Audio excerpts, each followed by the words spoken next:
peto lelo tozosala Thomson à l'aubergine. Donc pepe soupe ya Thomson à l'aubergine yango tozolamba. Alors pona yango tokozala na besoin ya Thomson na biso.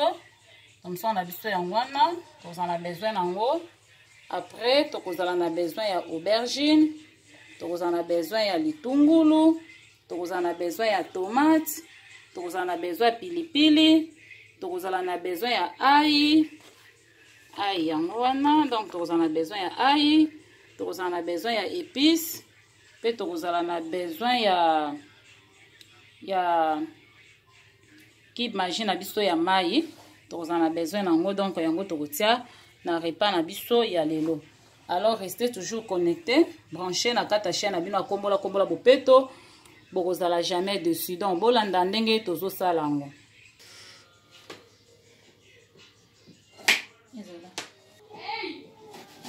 Tozosala nini na biso yango na siko na bandi kokata matungulu na biso. Po tosala Thomson na biso ya pepe soupe ya aubergine. On kata on déjà ba matungulu, ba tomate, ba blonyo surtout on kata on est déjà prête. Comme ça bon to on va kosala on la tsandenge ni to sala. To kati déjà aubergine na biso, tomate na biso, matungulu na biso. Donc to banda sikoyo to zinzungu na biso to tie na moto. Nzungu na biso ekoti deya na moto. To tie pe mai na biso na moto, to kozela mai na biso etoka.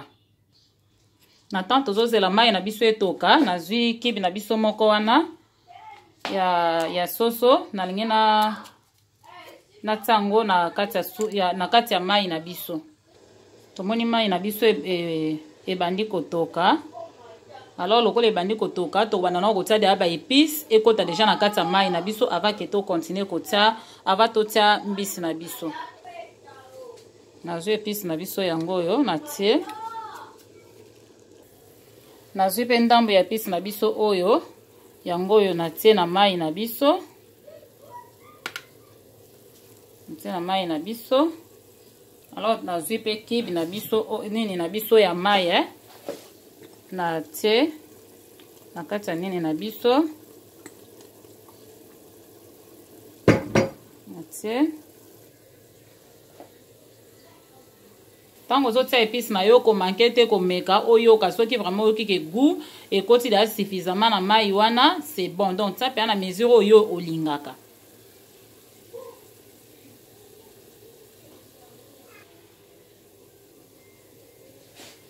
Na meki na yoki keni na biso yokani penza te na bakisi so ndambo ya épices na mai na biso.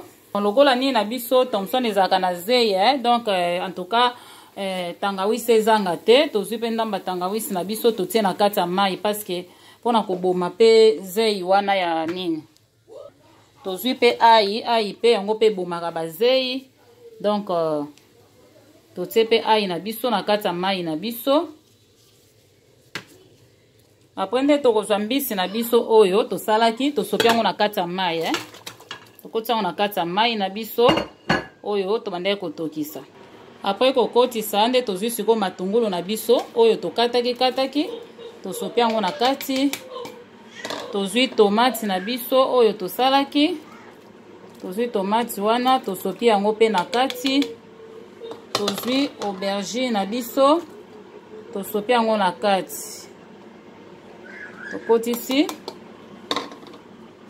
Donc tokotisi. Après tozwi pe pilipili pe na biso pe tobwaki na kati ya biloko na biso. Tobwaki na kati ya biloko na biso. Mais tokotika temps etoka donc se mélanger. Tokozwa ndamba mafuta na biso ya huile pe tokobakisa tobakisi na nini na biso. Tofiniki nzungu na biso totiki sikoyo ebiloko na biso ebanda kotoka. Tokozwa pe mwa mungwa tokobakisa po na oki nini ekoki penza te tokobakisa mwa mungwa pe mukie na biloko na biso. Tokotia pe feuille na kati ya biloko na biso. Totala siko biloko na biso. Ah, tomoni déjà c'est bon hein. Donc tomoni biloko na biso ndenge bimi. Biloko na biso donc ebimi bien makasi. C'est ça.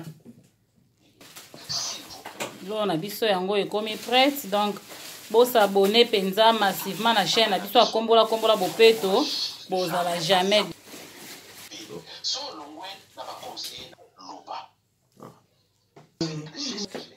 Donc bomoni recette na biso ya pepe soupe ya nini nenge sali.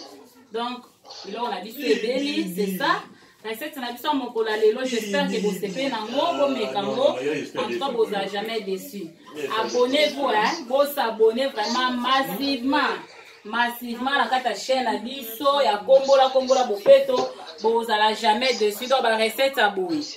Donc en tout cas kombola bopeto elingi bino mingi yango ezosala toujours pona kaka ko sepelisa bino. On est toujours ensemble. Donc vous s'abonnez pendant massivement na kata chaîne na bino. Na chaîne na biso ya kombola bopeto na ningi bino mingi kimia na mokonzi Masia eza na bino. Que Dieu vous bénisse. Bobo sanate, Jésus-Christ revient bientôt. Donc na nyonso tozo sala nzamba azala toujours ka number 1. Donc totika toujours nzambe toujours azala toujours priorité na biso na nyonso. Que Dieu vous bénisse, on se voit à la prochaine numéro. Bye bye.